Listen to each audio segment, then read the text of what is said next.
Good evening, class. Today we are going to be entering another topic which is very, very key in our understanding of taxation. One person has left. Okay, so let me share my notes now, or let's hold on a moment until the person comes back. One person is off here. I want to just do a good job. Let me pause the recording. Good evening, class. We're about to start our lectures for today. I'm going to be sharing my note now so that we will see the topic for today. Okay. The topic for today happens to be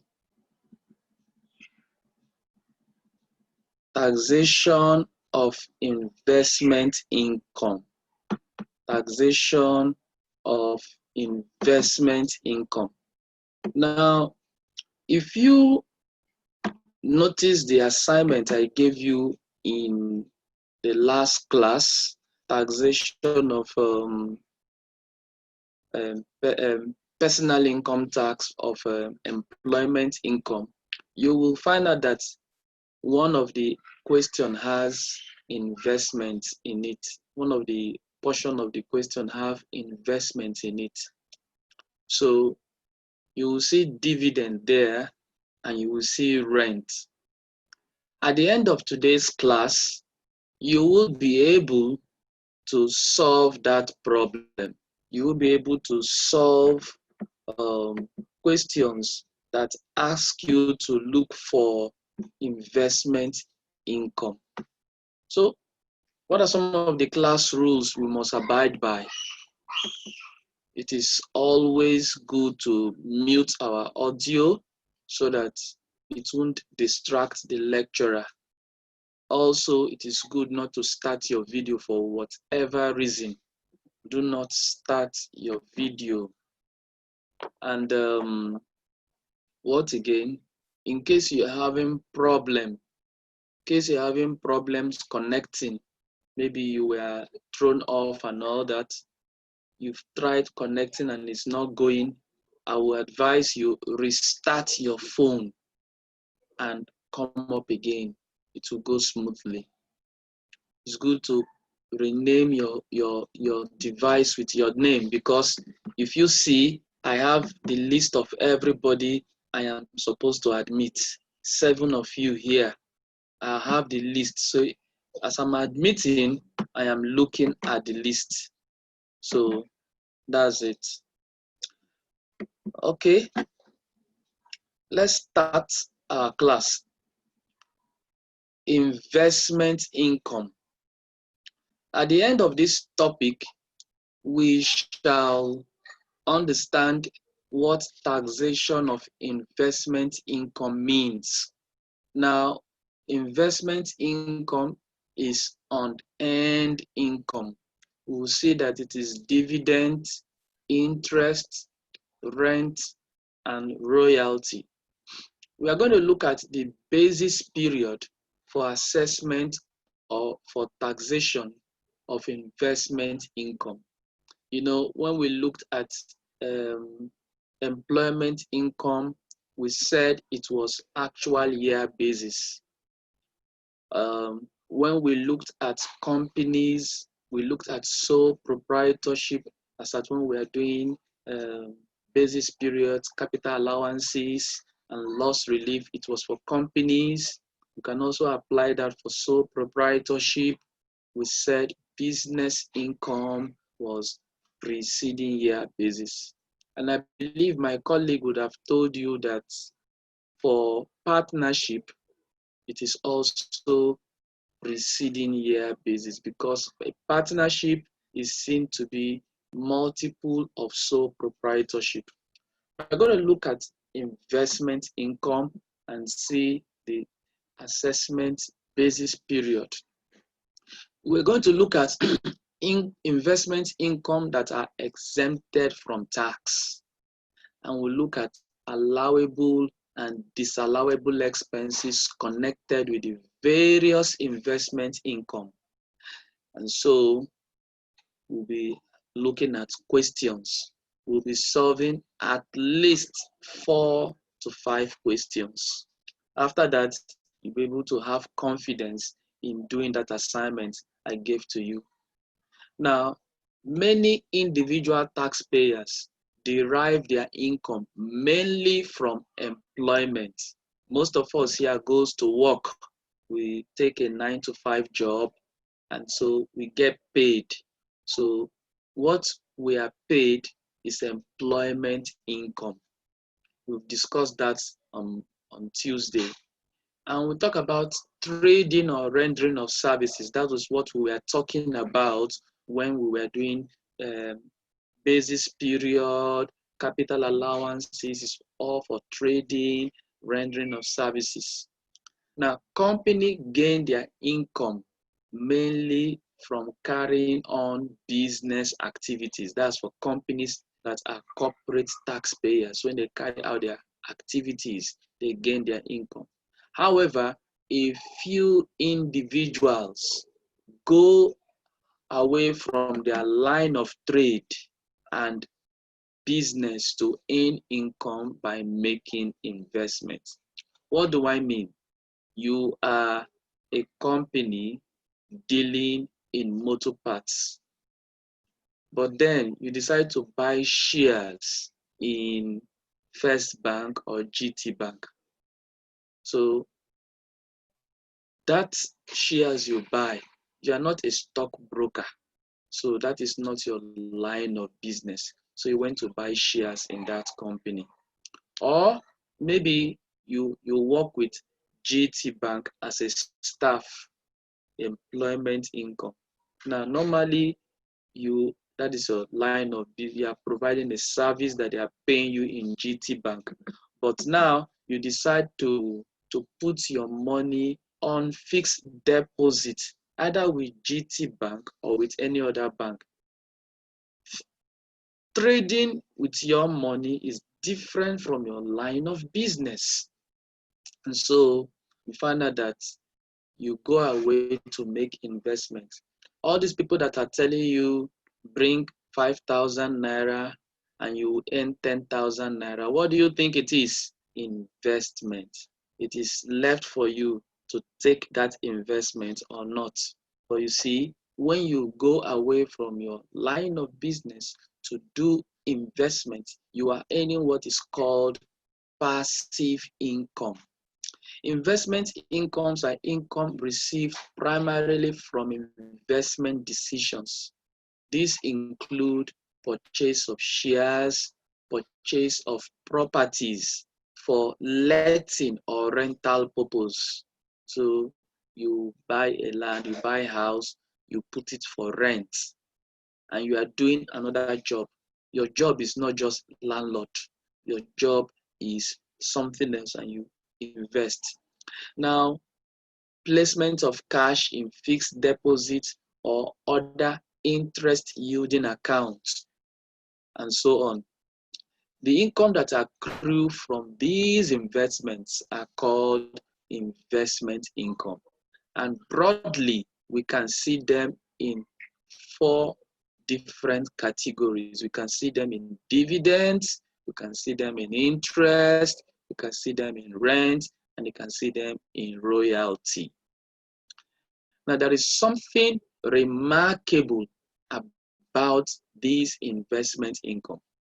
If you look at what my other colleague would have taught you in withholding tax, this investment income, or we call them unearned income, their withholding tax is 10%, both as a company, as an individual.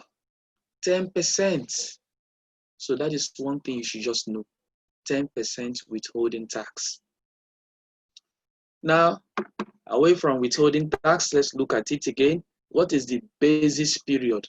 So the basis period for investment income is preceding year basis. You see, why is it preceding year basis? Because that investment is a form of business. It's a form of business. So it is not that you were the one doing the work, as in the case of personal income tax. I explained to you that personal income tax at this level is the only income tax that you get to do on actual year basis. Pay as you earn is the only one you get to do at actual year basis, which is employment income, specifically contracts for for employment. Yeah, contract for employment. But any other one, just take it in your mind that it is preceding year basis.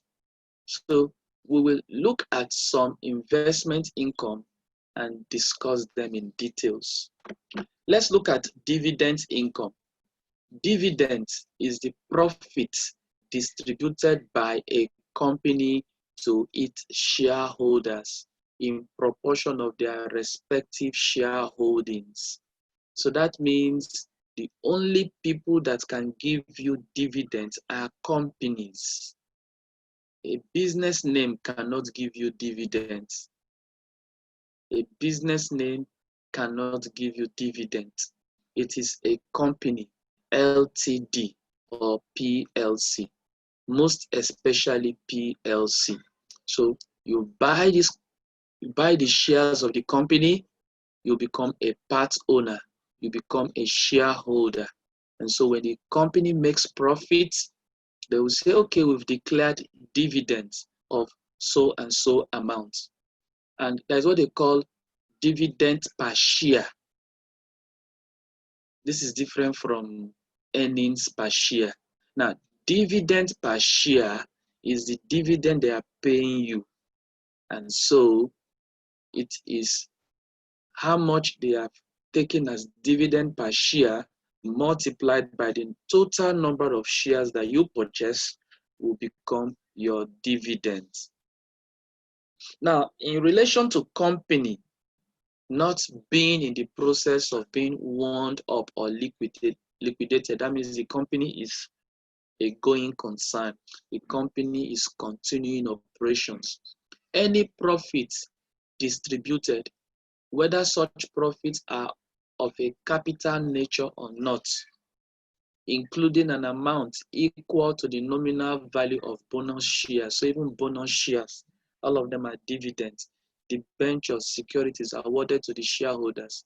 This is regarded as dividend according to the Personal Income Tax Act, C-21, Laws of the Federation of Nigeria 2004 as amended. It also says that in relation to company that is in the process of liquidating, any profits distributed, whether in money or money's worth or otherwise, other than those of a capital nature earned before or during the winding up of liquidation. So it's only the money and money's worth that is dividend. The capital nature of what is earned is not dividend. But in the case of a going concern, the capital nature of what is being earned is dividends. Now let's look at Nigerian dividends. What is Nigerian dividend? The income from a dividend distributed by a company, a Nigerian company. Example of a Nigerian company is Dangote.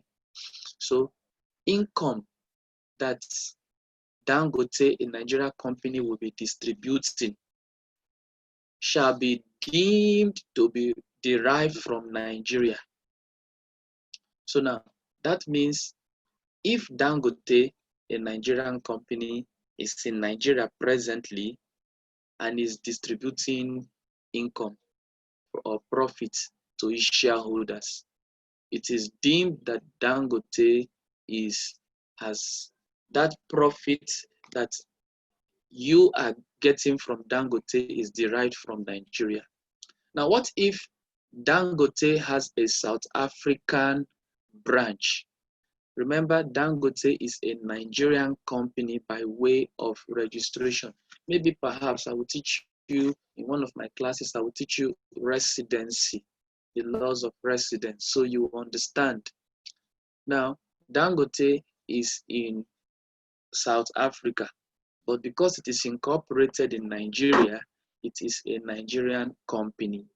And so if Dangote South Africa is giving you a profit from its share of profit, that means it is seen to be derived from Nigeria. It is called Nigerian dividend.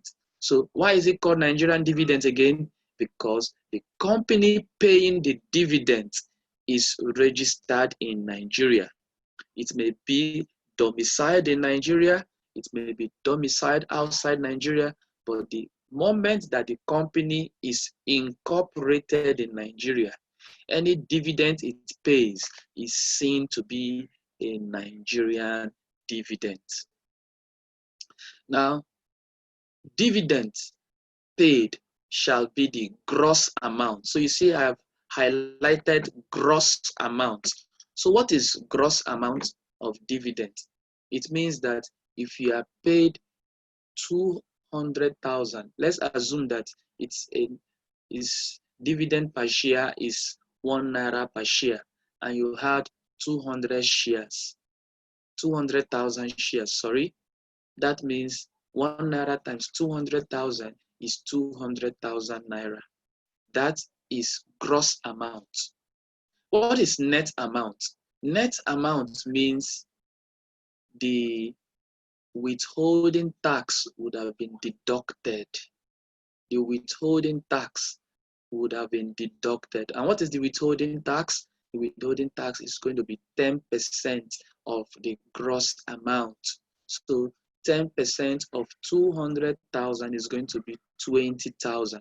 So when you take away 20,000 from 200,000, you have 180,000. And so in your record, it is showing that you have been paid the gross amount. But the tax, the withholding tax, is required by law to be deducted on source. So the company Dangote is going to be paying you 180,000 naira. They are going to take the 20,000 naira that they took from you and pay it to the tax authority as withholding tax deducted from dividends.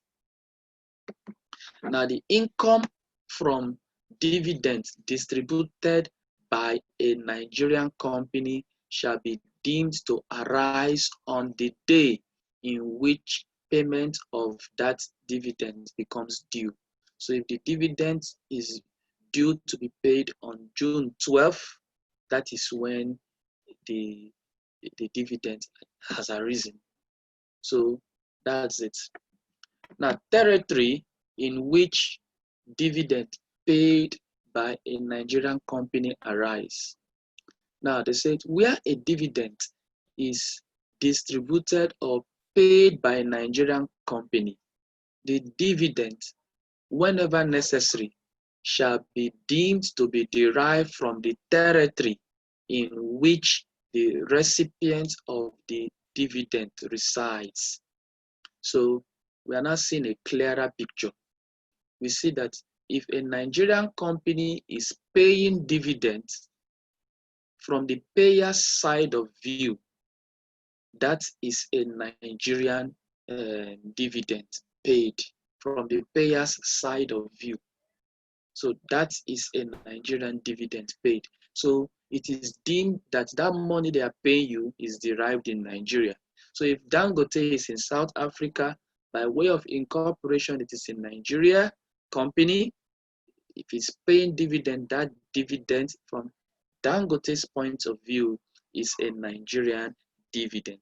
Now, from the point of view of the recipient, okay, is it going to be a Nigerian dividend Now it says, whenever necessary shall be deemed to be derived from the territory in which the recipient of the dividend resides, or where the recipient is not resident in Nigeria, the person shall be deemed to be a person resident outside of Nigeria who derives income in Nigeria. So you see, if you are a non-resident, that means you stay in maybe Ghana, and Dangote is paying you dividends. Maybe Dangote Ghana is paying you dividends in Ghana. Now Dangote is in Ghana, it is a Nigerian company, it is a Nigerian dividend paid.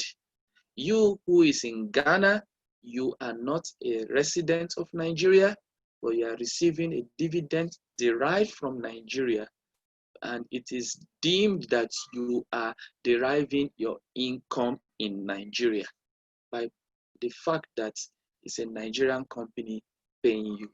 So dividend derived by a non-resident is deemed to be derived from the Federal Capital Territory. That is one thing you should know in case it comes out in theory. So you are a non-resident. That means you need to know residency. That's maybe one of the next topic and you want to take notes. So you've seen dividends, Nigerian dividends. Now look at some of the dividends that are exempted from tax. So they won't tax this dividend. So the following dividends are exempted from tax. Dividends earned from abroad and brought into Nigeria by a Nigerian resident and convertible in convertible currency and paid into a domiciliary account in a bank approved by the government. What does it mean? It means you are not earning it in Nigeria, but you are a Nigerian resident.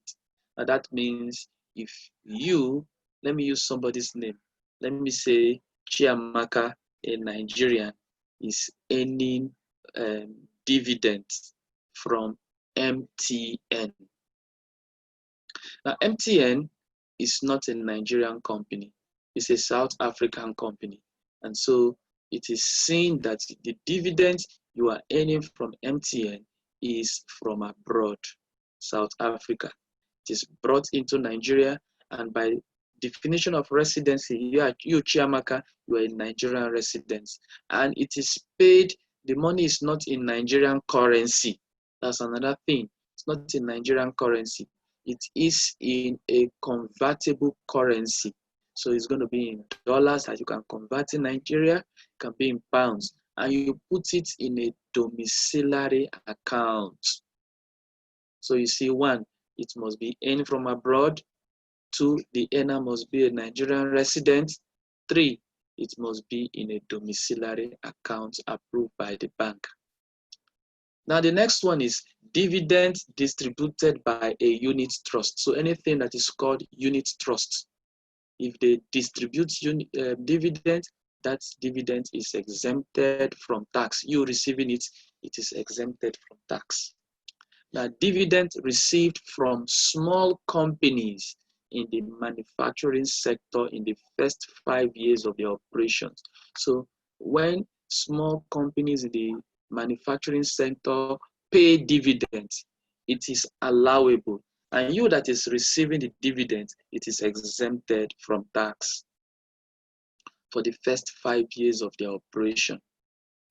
Now, dividends received from investments in wholly exported-oriented business. So you decided to go into exports, and it is wholly exports, okay? Or maybe you put, maybe somebody who is into exports is selling shares, and you went to invest in that business. It is wholly exports. When the company pays you dividend, that dividend is exempted from tax. And also there's what they call pioneer company. When you get to professional level, you will learn what a pioneer company is. So when they pay dividends, such dividend is exempted from tax. Then there is dividend distributed by gas utilization company during its tax-free period. So these are things, and look at this one, dividend distributed by Nigerian company by way of bonus shares. So most times, if you want to avoid paying tax or you want to make it tax-free, give your people bonus shares instead of giving them cash. So you make it exempt from tax. So what they mean is that instead of that money to come in your hand as money, they are converting it to shares and giving you as a bonus. So you have increased your shares. So no money comes into your hand, it is tax exempt. So you can see here that these are some ways in which you can exempt dividend from tax. So you may need to cram this if possible. This is not something that you can explain with formula. You just have to know it. Now, let's go to one important thing that will be featuring in our calculations. It's called franked investment income. What is franked investment income? Any dividend received by a company, and it could be even an individual, but mostly received by a company, after deduction of withholding tax at source by the paying company, is regarded as franked investment income in the hands of the receiving dividend, the company receiving the dividend. Okay, let me give an example now. Dangote Limited or PLC is the paying company. So another companies, let's say Glow Nigeria PLC or Limited, invested in Dangote PLC. And now Dangote is paying dividends to Glow. So Glow is a receiving company, Dangote is a paying company. So we said normally the dividend suffered is the dividend paid out is going to be gross. So that means if Glow is receiving 2 million naira as dividend, the whole 2 million naira will go out of Dangote. But what will they do? They will remove 200,000 naira, which is withholding tax, and pay them 1.8 million. That 1.8 million paid to Glow will be regarded as franked investment income. So to Dangote, who pays, they have held the withholding tax which they will submit, which Glow has suffered, because Glow is supposed to receive 2 million, but now Glow is receiving 1.8 million. That 1.8 is a franked investment income. Now, when Glow receives this franked investment income, 1.8, we do not subject it to another tax, because normally when you are calculating your tax payable, you need to bring in all your income from all sources. So you now bring your business income, you now bring your investment income, you now bring in that income that you got from Dangote. You now say, okay, this is your gross income. You want to find tax. That franked investment income is not subjected again to further tax, because the withholding tax that has been charged to it is the final tax that is supposed to be paid. So that is the final tax that is supposed to be paid. In fact, investment income in the way of dividends, most times the final tax payable is the withholding tax. Now, such income, this means that they will have to exclude it from their total profits before they compute their tax liability. In a situation where the receiving company has collected dividends, which is franked investment income, and then they redistribute it to their shareholders. So you see now, Glo received dividends from Dangote.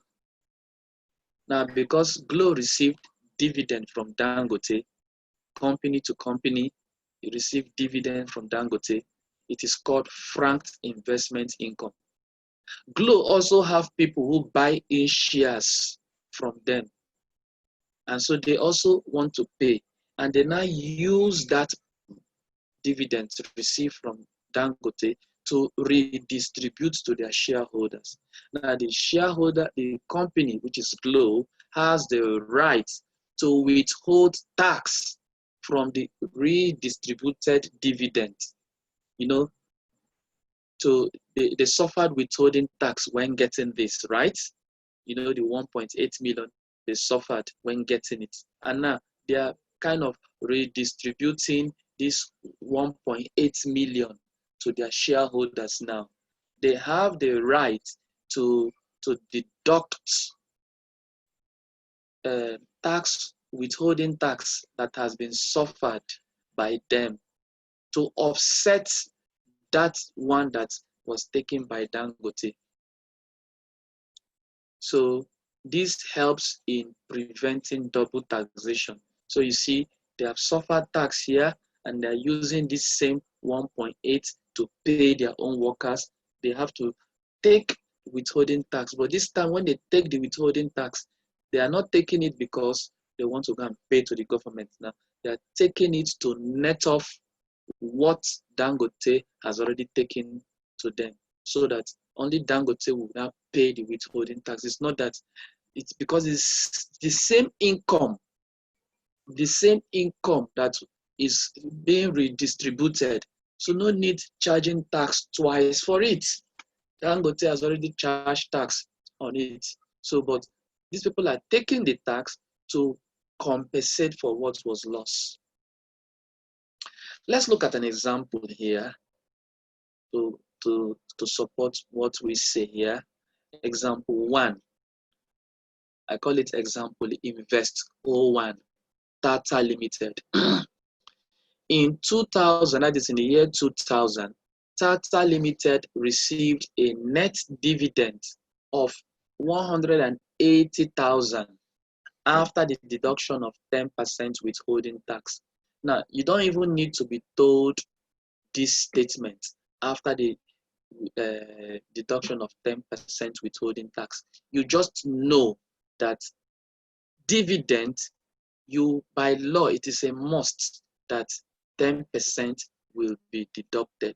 Whatever you see in dividend, whether they tell you it is net, whether you see the word net or not, just know that it is net. The only time you cannot assume net is if you see the word gross, then assume it is gross. But when you see it is silent, then you can assume net, because the law says they must deduct 10%. Now, this is a net dividend. The law also says that if you are recording it in your book, you must record it at gross. When you are recording it as an interest income in your hand, record it at gross, not net. So in other words, if Glo is being paid 1.8, Glo will record 2 million, which is the gross. And it will now later state that it has suffered 200,000 as withholding tax. That's it. So that's the kind of situation we are looking at here. Tata Limited received a net of 180,000 after the deduction of 10% withholding tax. During the accounting year ended December 31st, 2000. So when you see the year ended 2000, this is a company now. It's a company, the year 2000. And we said that the dividend investment income, their basis period for taxation is preceding year. That means this income will be taxed in the year 2001. That's another thing you should know. So during the accounting year ended 31st December 2000, it made a total accessible profit of 2,850,000, including the gross dividend received. So you see, they received this money, and when they are calculating it, they put it at gross. Fine, they put it at gross. I will show you how to convert this net to gross. But you see, whatever they put here as gross with all other income they made, everything total 2.85 million. That is what they are saying. It made a total accessible profit, including the gross dividend. In the same year, the company paid a gross dividend of 700,000. Now you see, they have put this one in gross. So the company is supposed to pay gross, yes, but they can still tell you net. When they tell you net, it means the 10% of the gross has gone to the tax office. If they still tell you that they are paying gross, you just still know too that 10% is going to the tax office, is the net that is going to the taxpayer. Now it says he paid a gross of 700,000 to its shareholders. Now look at, including 140,000 of the dividends received gross. So out of the gross amount that was received here, 140,000 is the gross that was paid. This 140 is among these 700. So this 140 that is paid alongside this 700, this 140 came from the gross received here. So it's as good as Dangote paid a gross amount to Glo, and Glo took part of that gross amount and redistributed it with all the other ones it is paying. So we are asked here to compute the income tax payable on the company's profits. So what is the income tax payable? So look at how we are going to do it now. Now we look at accessible profits, including the gross profit, which was given to us here. So this one is including everything, even your dividends, everything. Accessible profit has been done for you, 2.85. Now, we are told that this one contains everything. And we said when a company receives dividend from another company, what is it called? Franked investment income. And what should we do to frank investment income? We should deduct it. It should not be part of your tax liability, your taxable profits, because we don't want to reduce, we don't want to find tax on it again. So if we are to find tax on this 2850, we are also looking for another tax on the net that you receive. Although you are putting it gross here, you are still looking for tax again. Mind you, the dividend taken is a tax already. So look at what we do. Whenever we have a franked investment income, we usually look for the gross of it. So the only way you can gross it is to put 100 over 90. Why 100 over 90? Because this 180,000 is 90% of the gross. Is 90% of the gross. So let that gross be X. If 90% of X is 180, what is going to be 100%? That is the gross. 100% is simply 100 divided by 90 multiplied by 180,000, which is 200. So one thing you should know is this. When we are doing dividend, interest, and all that, it is 10% withholding tax. So the gross should be 100 over 90, or you can say 10 over 9. Another thing you should know, because some people will go and mistakenly do 90 over 100. If you do 90 divided by 100 times 180, you are getting something else. So if your final answer is smaller than the net, that means you've done something wrong. Your gross cannot be smaller than your net. So you reverse it. Your final answer must be bigger than your net. So it's going to be 100 divided by 90 times 180. So that's a way to check. So this answer is bigger than what was given. Then it's gross. So you are removing this whole gross, saying we have charged tax on it before. Let it not suffer tax again. So you are deducting it. That will mean that this was the total profits that came from all other businesses except the dividend received. So this is the taxable profit now that you are going to tax, because this 200 had suffered tax. But when you are listing all your incomes, you have to list it and you get this figure. Then you now deduct it again and get this figure to tax. That is it. Now your company income tax will be 30% of this.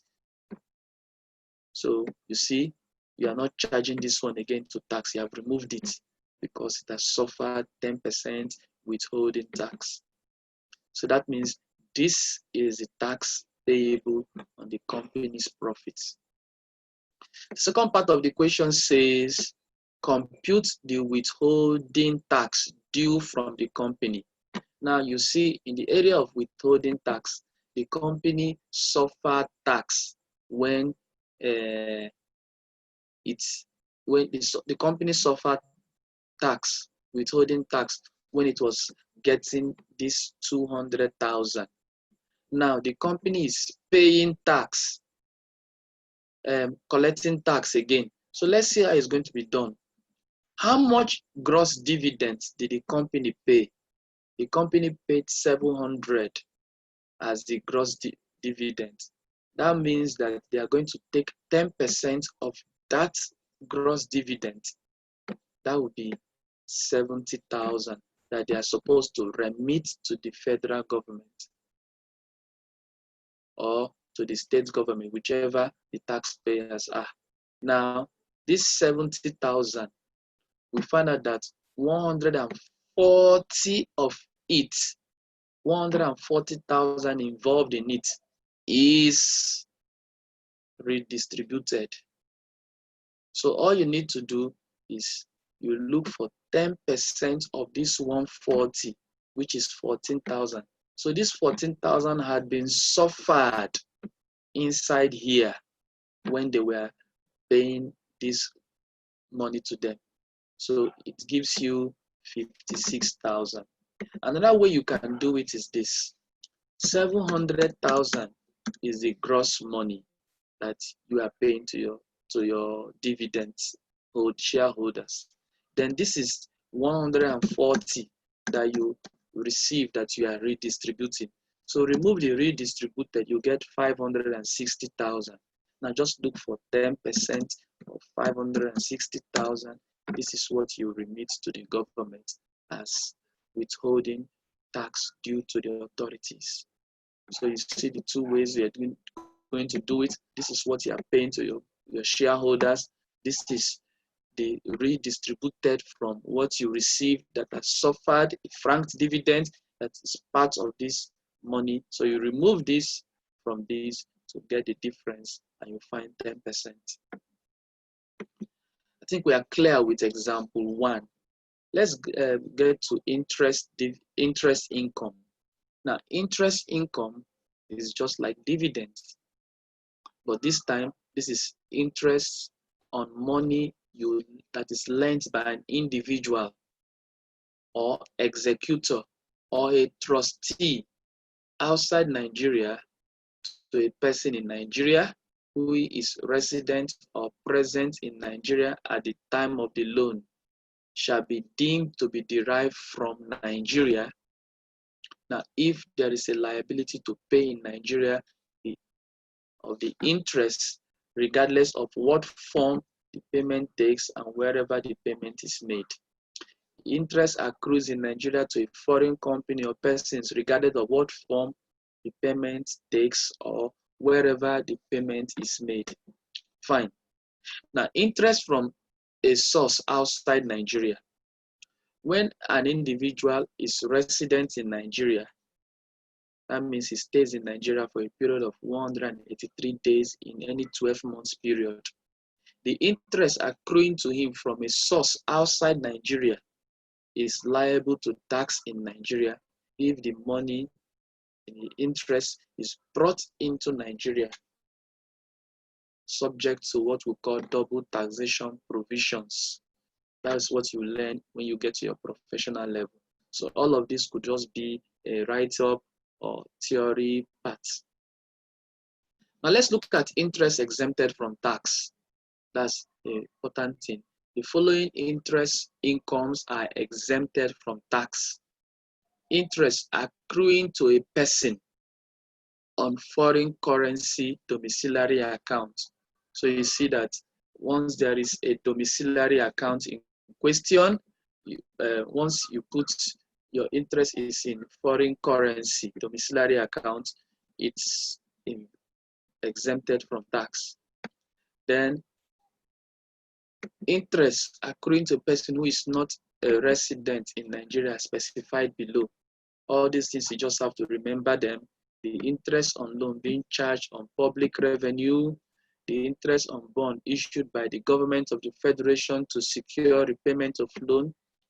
All these interest exempted by the tax authorities, you just have to remember them. Look at agricultural trade or business. If you give a loan in an agricultural trade, is exempted from tax.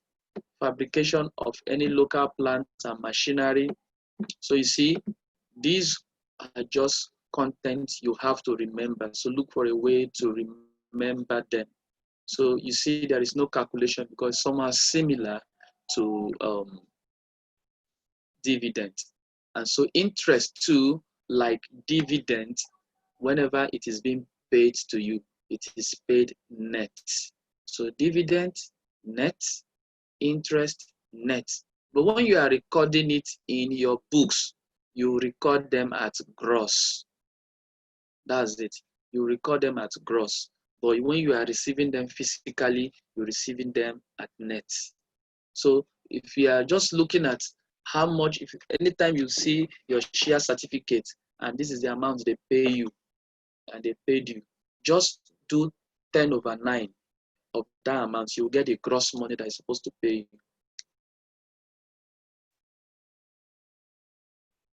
Just do 10/9 times that amount paid to you. That's the gross. Now, when you get the gross, if you know the number of shares that you have, sometimes like what happens is this. Once you know your number of shares in dividends, in a company, you know your number of shares. Let's say you bought 200,000 shares. And the company now tells you that they are paying dividend per share of 1 naira per share. All you need to do is just go and multiply that dividend per share they are going to pay, multiply by your number of shares. That gives you your gross dividend. Then look for 90% of it. That's the money that should come to you. So for those of you who are into investment, that is how they calculate it. Okay, let's go to rental income. Rental income. All right, the gain or profits arising from other person for the use or occupation of a property is chargeable to tax. Now, it means that if you stay in another person's house and you pay something for occupying that house, that thing you pay is a gain to the person who receives it, and that is chargeable to tax. Thus, rental income is generally deemed to accrue to the recipient as a landlord from day to day over those periods covered by the payment. Now, rent received in advance. Of course, most times we receive, as a landlord, you receive rent in advance. I don't know of any house where they will tell you that they will pay you your rent after they have stayed for that period of time. Paying of rent is not like salary where you are being paid at the end of the month. You pay in advance, and so it is being like amortized day by day until the period is covered. And so, when you are preparing your statement in your financial report, when you've paid your rent and you have put it, maybe you paid for 2 years or you paid for 1 year, and you are trying to prepare your financial statement maybe month by month, you bring the fraction of that 1 year that you have spent in that month as rent for that month. You are checking your 6 months books. Your rent is received in advance, so it's like an asset to you anyway. So the 6 months that you have enjoyed is what comes into your book. That is what it means. If rent is received in advance, it will be spread over the period of rent, provided the period is not more than 5 years. So you can't receive more than 5 years in advance. However, if rent is received in advance covering a period that is more than 5 years, it will be spread for 5 years. For the purpose of tax, the gain or profit arising from a rent of a property is ascertained by deducting only those expenses that were directly incurred for the purpose of earning the income. So you see, if a landlord collects money from you as rent, he is going to deduct some allowable expenses that was directly incurred for the purpose of earning rental income. What are those? It includes tenement rate or land use charge. So sometimes the landlord will just push it to the tenant that the tenant should pay. Once the tenant pays, the landlord cannot apply it as a reduction. If the landlord pays, he's going to reduce the amount he has collected from you for tax purpose. Now, cost of collecting rent. Maybe he has a caretaker, an agent, a lawyer, and he pays them money to help collect the rent. These people are ensuring that the landlord collects his money and is not being owed. So those money he pays them, those commissions, those fees are tax allowable. Now, cost of advertising for tenants. So you build your house or somebody moved out of your house, you are looking for how to fill in the gap. You make advertisement for tenants to come, and you go to the internet, people are seeing your adverts. You have house for let, rent for place 1 or 2 bedroom flat for rent, all that things like that. All those costs are advertisement costs for rent. Now, any expenses incurred for repairs and maintenance of the building, now that is allowable. It is repairs, not you are not erecting a new structure, you're not adding a new structure. If you're adding a new structure, it is a capital project. When you are doing repairs and maintenance, it is a recurrent expenditure. And note here that the repairs and maintenance is not done where the landlord is staying. It is exclusively for where he is collecting rent. If a repair and maintenance is done on the landlord's side, it is not for the purpose of any rental income because the landlord does not pay rent to himself. So it's not going to affect where the landlord is staying. So if they have included it, you have to remove it, remove the landlord's side. It's only those pertaining to the tenants. Now, bad debt incurred. Yeah, who causes bad debt? Tenants that they refuse to pay, or they didn't pay completely and they leave, or they left, or they died, or they declare bankrupt and they cannot pay rent and all. You know, some people can owe you for like 3 years and they will not pay. At the end, you chase them away. That's bad debt. So that bad debt, it's deducted. You know, normally, whether your tenants pay you or not, rent payable, you know, whether it is accrued or realized, is taxable. So, but now the bad debt, you have not recovered it. So you have to deduct it so that you do not suffer what you have not collected. So now, interest on money borrowed and employed in acquiring or renovating the property.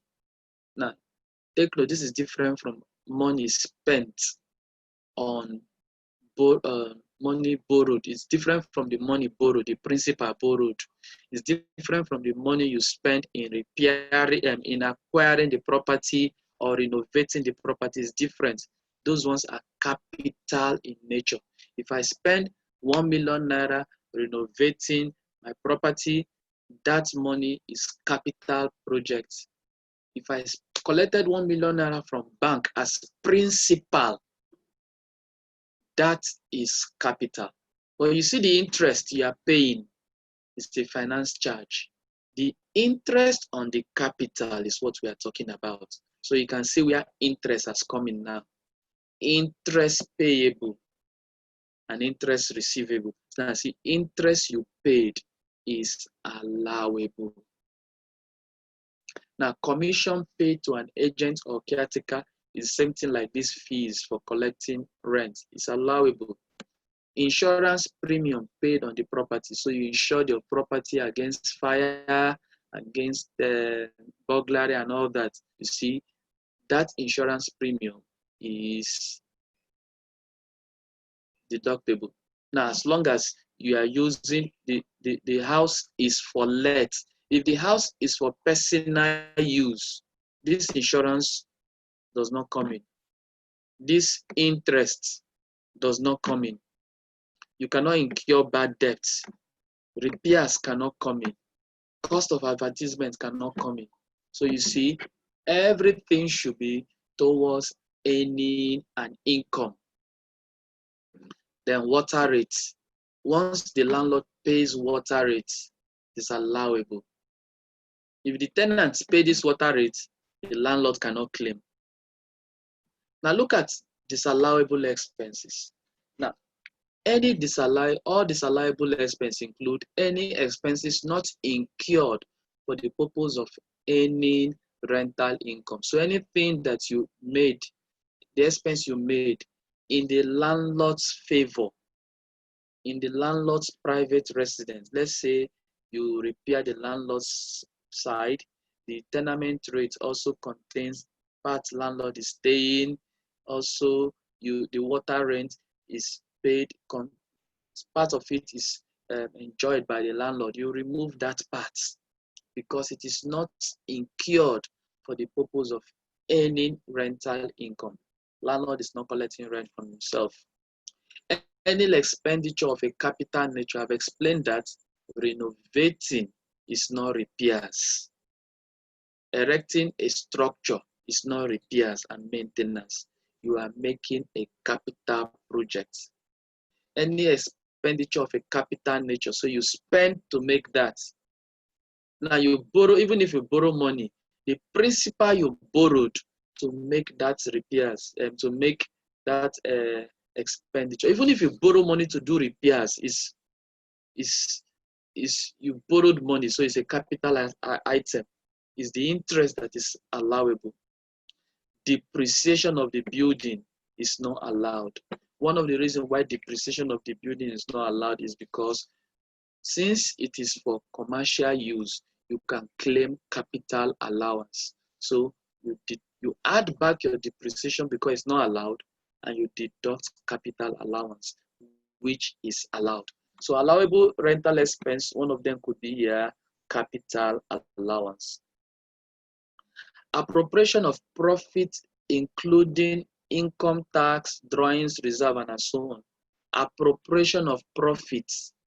So when you are sharing profits from the rent you receive, it is a disallowable expense. Your profit is supposed to be charged to tax. Now let's look at the second question. Second question is, Mr. Jayesimi owns a property at Glover Road, Lagos. He declared his net rental income for the year ended 31st December 1996. So that would mean that your tax year should be preceding year basis. So it's going to be 1997.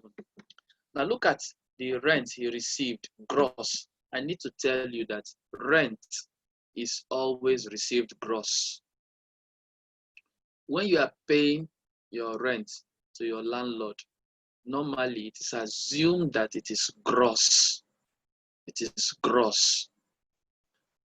Because your landlord will not tell you to withhold his money and take part of it to the tax authority. But the reality on the ground is this, in Nigerian tax now today. Assuming that you are working from home now, let's say you are working from home and you are using, you're working from home and you registered a business using your house address as your company address. And you want to reduce your tax liability, and you now put part of your house rent as office rent. You paid gross, but the tax authority will take it as net. You are still going to pay 10% of that thing you declared as your office rent as withholding tax. So that's just for practice. Those who are using their house address as office, if they see office rent in your account, just know that you're going to still pay 10% of that thing as your withholding tax. So, but now let's look at it. It is gross. Let's take it that way. Rent is received gross. In exam, rent is always received gross except otherwise stated. In exam, dividend is always received net except otherwise stated. Interest is always received net except otherwise stated. But rent received is gross. Net rent paid is gross except otherwise stated. Now look at what they deducted. Tenement rate is this amount. It's allowable, right? Water rate is part of the things we say is allowable. Caretaker wages, part of those things we say is allowable. Look at repairs, fine. Electricity, as long as it belongs to the tenant, fine. Depreciation, what do we say? Not allowable. But he decided to put it here and added everything to be this. And you now less it from this gross, and you now said, this is my net rent, and it is from here I want to pay tax of 30%. Lie. It can't work. You are supplied with the following information. Look at the following information. You see that capital allowances granted for 1997 year of assessment. So you see capital allowance is always following year of assessment. Amounted to 7,200. So you see this man went to remove 15,250 as depreciation. The tax people will say, it doesn't concern me. Add this thing back to this figure. Add it back because you have deducted it. Add it back. Look at what we want you to deduct. Now, they said, including in the electricity bill, that's this figure here, including was 12,000 relating to the lighting of the landlord's flat. So you see, this 12,000 naira that was included here is not allowable. So one of the things you're going to add back again is 12,000. So you're adding this one back, you are adding this 12,000 back. Now they said included in the repairs, we are the following. Look at what they include in the repairs. Extension to the property. Extension to the property is not repairs. You are erecting a structure. You are extending the structure. The structure is not going to last for 1 year. It's going to last for several years. So you're going to add back this because this is a capital item. Painting of flats not occupied by the landlord. Read it well. Painting of flats not occupied by the landlord. If they have said occupied by the landlord, it would have been disallowable. But it is not occupied by the landlord. That means it must be occupied by the tenants. So this is allowable. Now, new drainage. New drainage is a capital item. It is not allowable. So if you look at the repairs, how much was the repairs again? Repairs was 18,260. 18,260. This 10,000 is okay. Let me see something. 5,400 plus 720 is 6,120. So this 6,120 should be added back because they are not allowable. Now, part of the water rate bill of 2,400 was for the taxpayer's flat. Who is the taxpayer? The taxpayer is the landlord. So in place of taxpayer, you can write landlord. So if this money is part of the landlord's bill, you remove it. So you have to add this thing back. You are required to compute the amount of rental income on the tax, which the taxpayer should be assessed to tax for the assessment year 1997. So let me come here and what page is this? Page 8. Let me come back here and say page 8. Now look at the solution. So if you see now that in the solution, we started with the net rent that he brought as he gave us, no problem. That's what the tax authority will do, that net rent. Fine. All right, add back all the things that are not allowable. So one of them is, start from the down part. This 2,400 is not allowable. So you are bringing it in.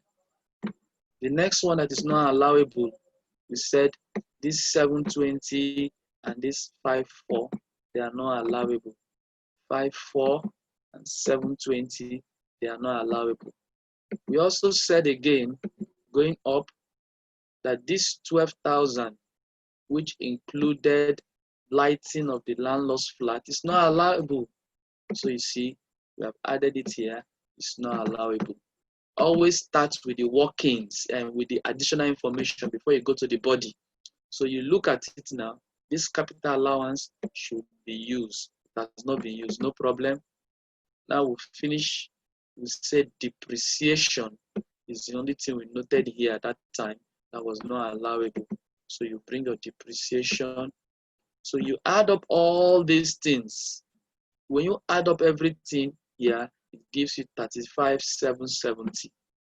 So when you add it to what it declared as net before, this is your assessable rental income.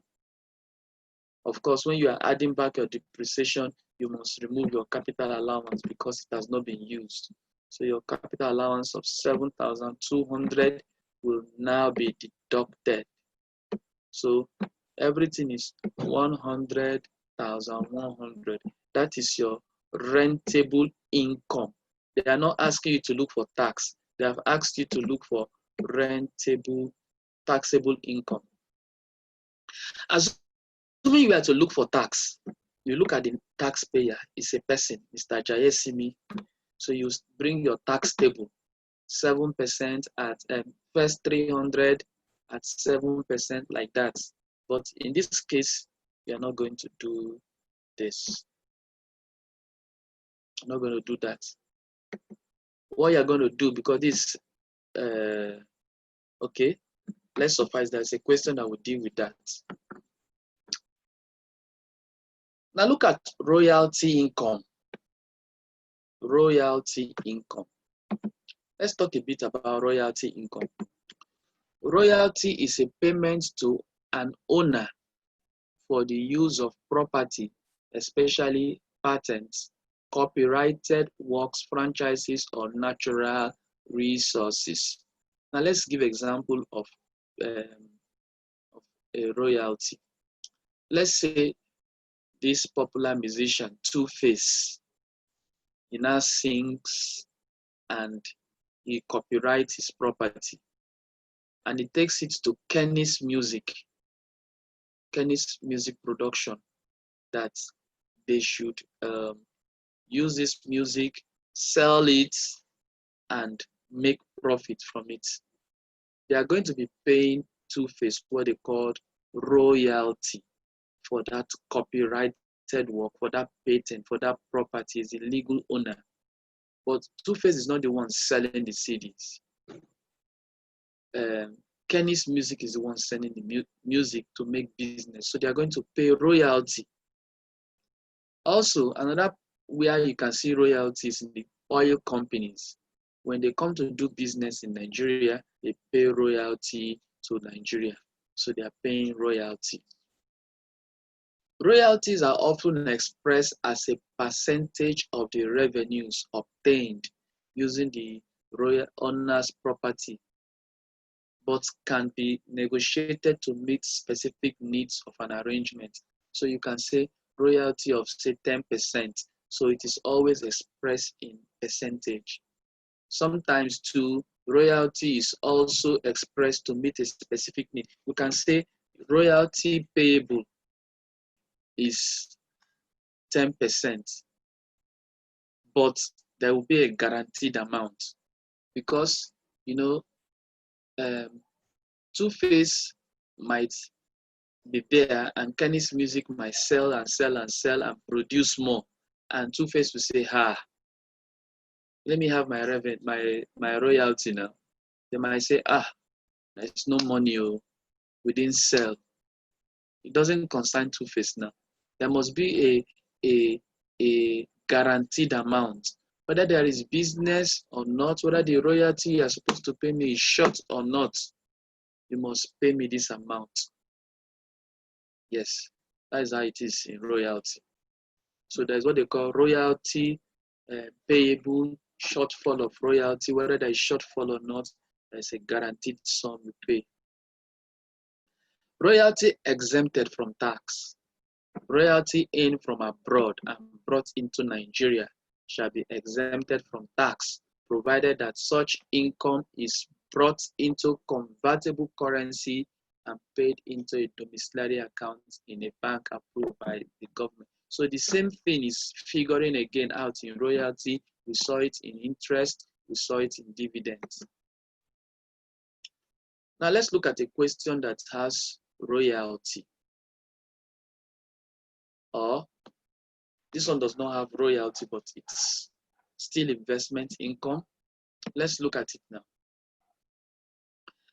Mr. Adeboye, you now know that the taxpayer is who? A person and not a company.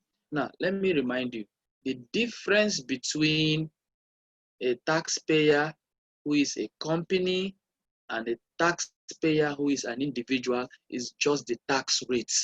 So everything we've said about basis period for company, loss relief, and capital allowance applies to a sole proprietor, applies to individual.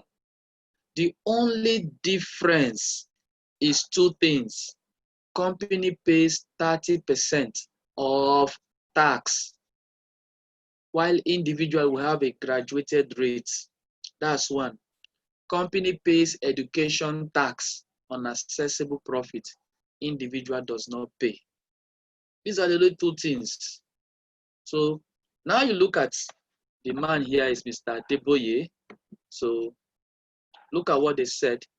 he is nearing his retirement age, and he has decided to run a petty business in addition to some of his investments. So you see, he's a top business executive. That means he's earning what? Employment income. Now, because of the word retirement age, it shows that he's employed somewhere, isn't it? Fine. Now, that's one source of income, employment income. What did we say about employment income? They are on actual year basis. Now, he has decided to run a petty business. This is a business income. What did we say about business income? On preceding year basis. Now, in addition to some investment in shares, what did we say about investment income? They are preceding year basis. And now, when you are doing investment in shares, what is the income called? Dividends. Fine. The following information is given by Mr. Adeboye, so you are the one trying to compute for him. He has given you all of this. He told you that his basic salary, what he collected in the year 2011 was this. The year 2012 was this. Year 2013 was this. All these things are just given to you to confuse you. Now, business income. Now, from the year ended 2011, 30th of June, look at his business income. The year ended 2012, same day, 2012, look at the business. 2013, look at the business income. They are just there to confuse you. Now look at his dividends. Now, the people paid him dividends. Maybe a company paid him on April ending 2011, they gave him this. Another company gave him this on 30th of June, same year, got this. Another one gave him 2nd of April, the same year, got this. Another person gave him this. So these are the dividend just coming like that. Now, productivity bonus, he got for 2012 and 2013. What do we think about productivity bonus? Where is he getting this bonus from? Among his place of work here, among his source of income is from his employment. So for being productive, they are giving him productivity bonus.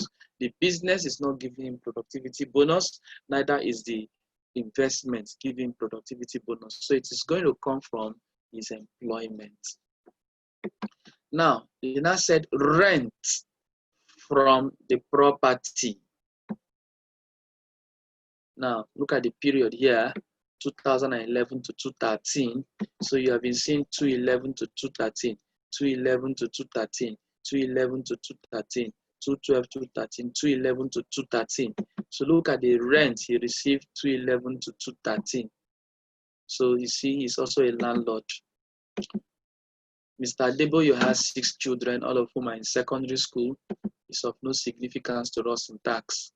Capital allowance relating to the business is 360,000. So the capital allowances relating to this business is this. They didn't tell us which year of assessment it belongs to, but we can assume that each year it is the same amount. That's a safe assumption. Mr. Adeboye has a life assurance policy with sum assured of 5 million naira. This 5 million naira is the sum that is assured to him that he will get on the event of his death. That is what they will pay his family.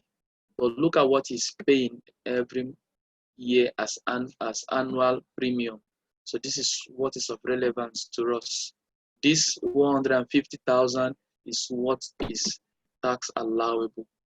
Mr. Adeboye contributed 97,500 to National Housing Fund and 292,500 to pension. Normally, you are going to use this in your exam, but you should know that your pension fund is supposed to be 8% of your gross emolument. Now the question is, compute the income tax payable by Mr. Adeboye for what year? 2012 year of assessment. 2012 year of assessment. So what do we do in 2012 year of assessment? So look at what we do now. We start with his employment income. You see, employment income, I told you, is on actual year basis. So his salary, since we are looking at 2012 year of assessment, his salary must be for 2012, 3,900,000. So you see it here. Now we add all the bonuses. If there was benefit in kinds and all that, you would have added it here. But we have productivity bonus for 212 to be 240 actual year basis. You add them together, look at what is going to give you from employment income.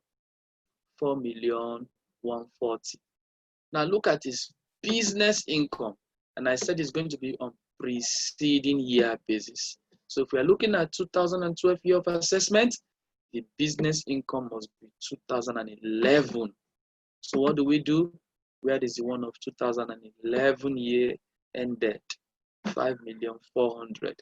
That's what we are using.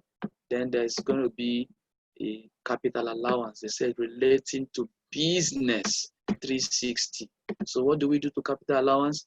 We remove capital allowance from your business income. It's as good as saying this is accessible profit for business. This is your capital allowance. When you remove it, this is what the income from business is looking like. Now let's look at income from dividends, investment rather. It is preceding year. So we're looking at 2011. And I told you that when you receive dividends, assume that these figures are net, except given otherwise. When you are recording it, record it gross. And now we are looking at 2012. It's in preceding year, so we are going to be looking at only 2001 ending in 2011. So we are only looking at these three. So if you see what I did here, I brought them down here. I look for the gross of each of them. So you do it 100 over 90 times 30,000. You see you've gotten something bigger than this amount. So you know it's gross. You got something bigger than this amount, so you know it's gross. You got something bigger than this amount, you know it's gross. So in the exam, you can do it like this. Or since you know that all of them are the same figure that you use, you can add 30 plus 50 plus 40, and it becomes 120. Yeah, it becomes 120, and you look for the gross of 120. It will still give you this figure. So you see, your total gross dividend is this figure. Now look at your rent. You now looked at rent. They say rent covered January 1, 2011 to 31st December 2013. So how many years is covered here? We have January 1 to 31st December 2011, 1 year, to 31st December 2012, 2 years, to 31st December 2033 years. So we have a 3-year figure. We now have to take 1 year. So for us to do that, we'll have to divide this figure by 3 years. So that means for 1 year, the rent is supposed to be 1,200,000. So when you add the rental income gross, because this is gross, except otherwise stated, but these ones are net, except otherwise stated. So you see, this already in gross, so everything are in gross. So you add these two together, you have from investment income, you are having 133,333. Now, when you add employment income with business income and investment income, you have your total gross income from all sources to be this. We need this figure for one reason. The only reason we need this figure, that is why we are stating it, is because we want to see your total income from all sources for the purpose of CRA. That's the only reason why we need that. So what we do now, after getting this, we will not say, but wait, we collected dividend, isn't it? Dividend is always collected from company. Let us not subject it to another tax again now. So we're now going to remove the dividends we've collected. So look at the dividends that we collected gross. We are now removing it so that it will not be subjected to another tax. So when you remove it, you are getting this figure. This is the figure that is supposed to be like your taxable profit normally. That is where your allowances will start to be deducted from. So your first allowance to be deducted is your CRA. And we looked at this figure. This is where we look at. We said when I taught you last time that if it is 20 million and above, just do 21% of this. But once it is less than 20 million, do 200,000 plus 20% of that figure. So when you do that, you are getting this figure as your CRA. Understood? Now the question says they will never give you this CRA. Now the question says life assurance. You see here, Mr. Debo has a life assurance policy with sum assured. This figure is not necessary. This is what we are using, annual premium of 150. So you see here, 150 is another allowance. Then we have our NHF, National Housing Fund of 97,500. That's what we put down here. And your pension fund is 292. So use whatever is given to you in the exam. So they give you here. So when you add these four figures together, you are getting these figures here as relief.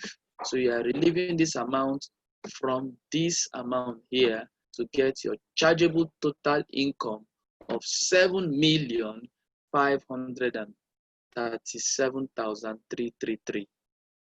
Now this is what is going for tax. So you see, this money does not contain your dividend because the dividend has been taxed already, withholding tax. Your rent has not been taxed. If there was interest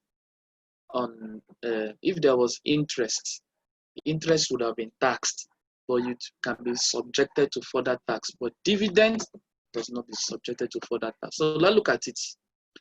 Income tax computation. You see, this is, once you look at this figure here, and you see it's more than 3.2 million. Whether it is 3.2, once it is exactly 3.2 million, everything ends here. But once it is more than 3.2 million, just find a way and repeat everything here. Yes, this now supposed to be a national anthem to you. 21, 33, 75, 95, 336. You now know that the last point, you bring this figure minus 3,200,000 because everything here sum up here gives you 3.2 million. So this is the excess above 3.2 million. When you minus it, you charge it at 24%. This is what you are getting here. So when you add all together, you have 1.6,960,000 as your tax computation. Now this is because this is an individual. If it is a company, all you will need to do is to find 30% of this figure. So all you may need to do is 0.3 times 7537333. So you see, a company is paying higher. Another thing that can be asked is, what is the effective tax rate? What they mean effective tax rate is this. You see, this is a graduated tax, 7%, 11%, 15, 19, 21, 24. This figure here does not have a particular tax rate. It all came from here. So, but if you want to call it, if you want to say effective tax rate, somebody is on in this video, which is not fair. If you want to say an effective tax rate, what do? Effective tax rate simply means what is just that one figure that this figure represents. So what I will do here, in case you are asked effective tax rate, bring your tax that is payable 1,600,960 divided by your total taxable income 7,537,333. Now multiplied by 100. It means you are paying 21.24%. So all these things here amounts to 21.24%. That is what it means. So it's as good as saying 21.24 divided by 100 multiplied by 7,537,333. You see, it is the same, almost the same thing. So you see, that is what the effective tax rate means. I just thought about it now. Now look at the fourth question we are going to solve. Mr. Chukwuemeka Okoye completed the construction of his building, a 2-wing duplex located in Gwagwalada, Abuja, on 31st December 2001. Now, he rented out both flats. So it's a 2 wings, he rented them out. So because he rented it, it qualifies for rental income. With effect from what date? January 2012. So, you know, it is preceding year basis, isn't it? Fine. Through an estate and received rent for 2 years. So that means they would have given him rent for 2 years. Okay. He made the following available. Look at the year of assessment, 2012 and 2013. That is the year of assessment. Okay. Now, look at the rent received gross for these 2 years. Look at the expenses that he is incurring. He is incurring different expenses. Now, they now said additional information. Capital allowances with relevant tax authority for 2011 and 2012 were this and this. Now, in the case of this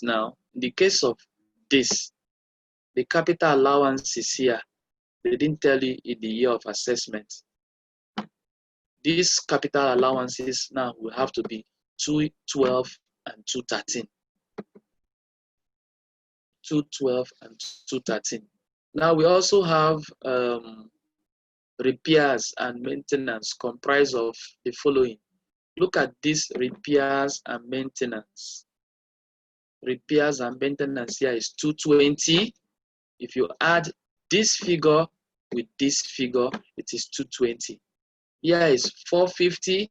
If you add this figure to this figure and this figure, it is 450. How do I know? They said comprised. The word comprised means everything here is what is here.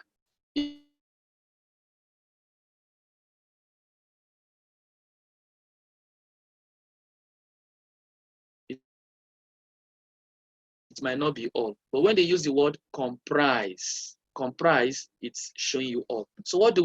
We know that depreciation is not allowed. So we'll add this one back. Repairs of tenant's bathroom is okay. But it's unfortunate here is 0, but this one is okay. Repairs of Mr. Chukwuemeka's residence. He is the landlord. He is not okay. So this one and these are not okay. The tenement rate includes tenement rates of 5,000 and 12,000 paid on the private residence of Mr. Chukwuemeka for 2011 and 2012. So you see, sorry, the date here is supposed to be 2011. This date here is supposed to be 2011. That is a slight correction. Okay, sorry, 2012, yeah, 2012. It's okay. So that means there will be a slight correction of here 212, 213. Sorry, that is how I got it from the book. That means here will be 212 and 213. Sorry. So compute the rental income accessible to tax for the relevant years. So what do we do now? Okay, let's get to the solution now. We have for 212 and 213. For 212 and 213, that's the years of assessment.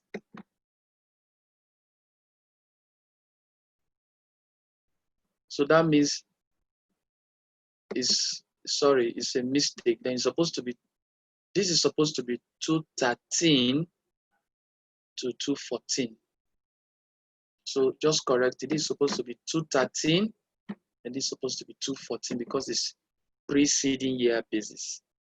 And these figures are supposed to be 212 and 213. And here is supposed to be 213, 214.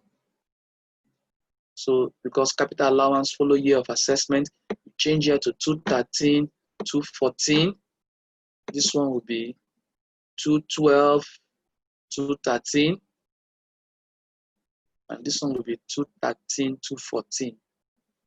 So rent received is okay. Now, allowable expenses. We have to less allowable expenses. Now, why are we starting from here like that? Because this man did not tell us his net rent.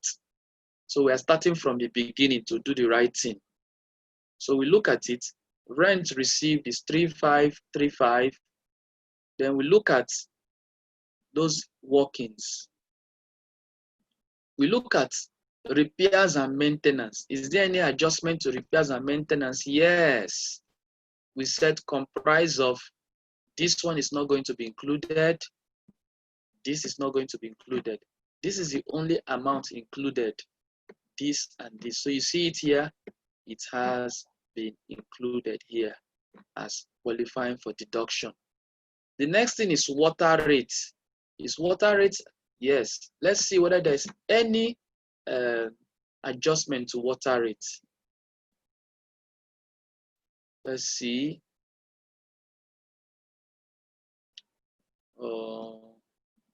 I can't seem to find anything on water rate adjustment. So it's 82,105.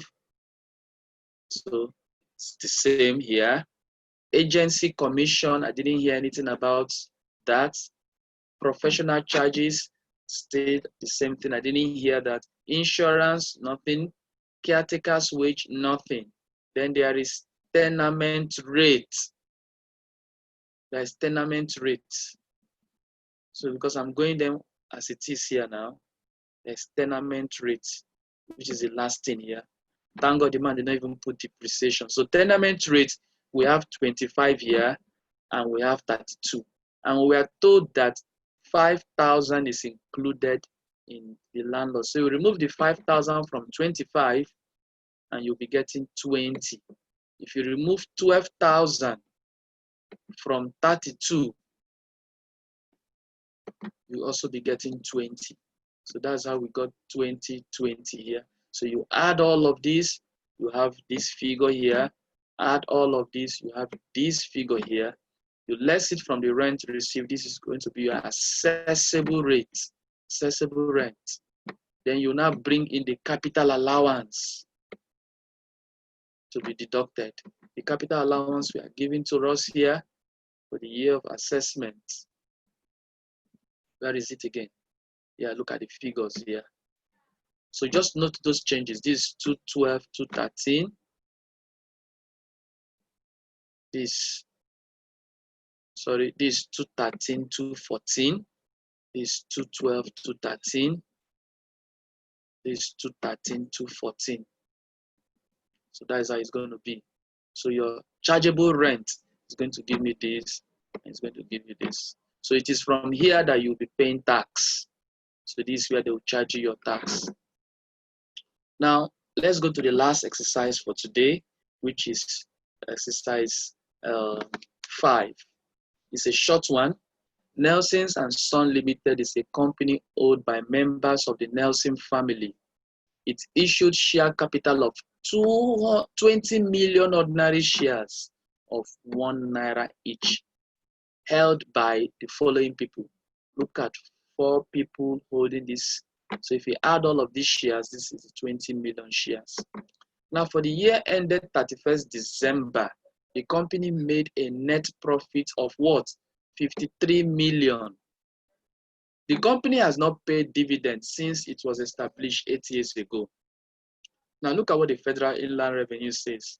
They are of the opinion that the non-payment of dividends by the company was with a view to reducing the tax payable by the shareholders. So they decided not to pay dividends because they want to reduce their tax. They're looking at it as anti-avoidance scheme.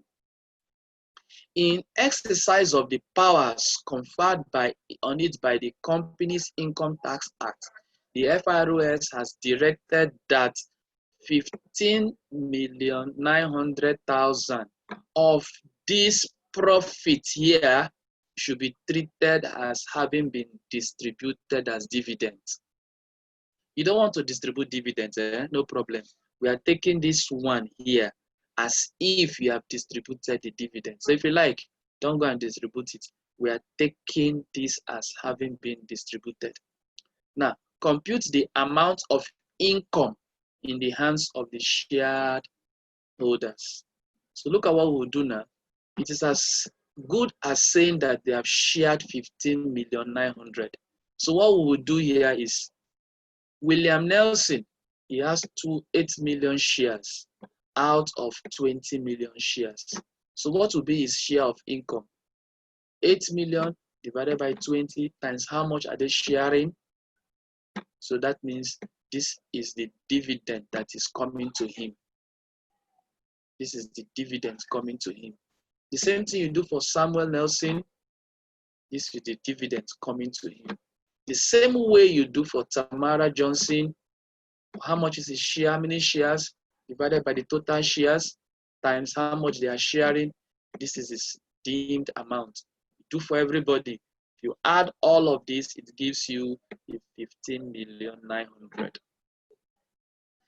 Now note that it is from here that they are going to pay withholding tax. So you see, government is going to take 1.590, that is 1,590,000 as withholding tax. So this man is going to suffer 636,000 as withholding tax. This one is going to suffer 318,000 as withholding tax. 159,000 as withholding tax, and this one get 477 as withholding tax. That's it. So far so good. We have treated investment income. We've seen the unearned income. We've seen dividend, interest, and rent and royalty. We've seen the basis period for all of this is going to be preceding year. We've seen investment income exempted from tax. We've seen frank investment income, and we see how we can treat them. They are not subjected to further tax. And we see other investments that are exempted from tax. And we see allowable and disallowable expenses. It's time for question here. So you see that if everybody in class comes exactly by 7 o'clock, the 15 minutes that we spend waiting for you guys would have been used productively. So this is 4 weeks of our classes. We have not been starting exactly 7 o'clock. From Monday, which is the beginning of the second half of the month, once it is one person in the class, 7 o'clock, I will start the class. And possibly, if there's nobody in the class, I will start so that all of us will come in time. It's not good wasting 15 minutes and towards the ending, we now seem to be rushing. I want to take my time to explain a lot of things. So I believe that anybody who has any question should send it to the WhatsApp group, because in the next 1 minute, the class will be ending so that those who are having another class will join their classroom. Okay, it's been a nice time looking at this. So now if you go to your assignment I gave to you last class, that last assignment, you can now do your investment income part inside well now, because you've learned this. So you can now solve that problem. Please solve that problem and send to me before the next class. Thank you so much for having a wonderful time. Somebody is asking, what criteria did FIRS use to mandate such dividend payments? What criteria? I don't understand your question. It is go and check FIRS law and go and check dividends.